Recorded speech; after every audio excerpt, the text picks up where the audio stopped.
లావణ్య త్రిపాఠి త్వరలో miss perfect అనే web సిరీస్తో సందడి చేయబోతుంది. ఈ వెబ్ సిరీస్లో ఓసిడి తరహా లక్షణాలు ఉన్న యువతిగా లావణ్య నటిస్తోంది. అయితే రియల్ లైఫ్లో అలాంటి లక్షణాలు మీకు ఉన్నాయా అని ఇంటర్వ్యూలో ప్రశ్నించగా, తనకి రియల్ లైఫ్లో అలాంటి లక్షణాలు ఉన్నవారు స్నేహితులు ఉన్నారని పేర్కొంది. గతంలో నా ప్లాట్ పక్కన ఉండే అమ్మాయిలలో ఇలాంటి లక్షణాలు చూశానని తెలిపింది. ఇంటి పని మనిషి క్లీన్ చేసినప్పటికీ మళ్ళీ రెండోసారి ఆ అమ్మాయి క్లీన్ చేస్తుంది. ఇక వరుణ్ తేజ్కి కూడా కాస్త ఓసిడి ఉంది కదా అని ప్రశ్నించగా, అవును కొంచెం ఉంది అంటూ నవ్వుతూ తెలిపింది. ప్రతిదానిని టిష్యూతో క్లీన్ చేస్తారు. అయితే నాకు టైం ఉన్నప్పుడు నేనే అన్నీ క్లీన్ చేస్తా.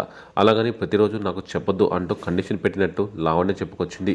రోజు క్లీన్ చేయాలంటే నా వల్ల కదని కూడా చెప్పేసిందట.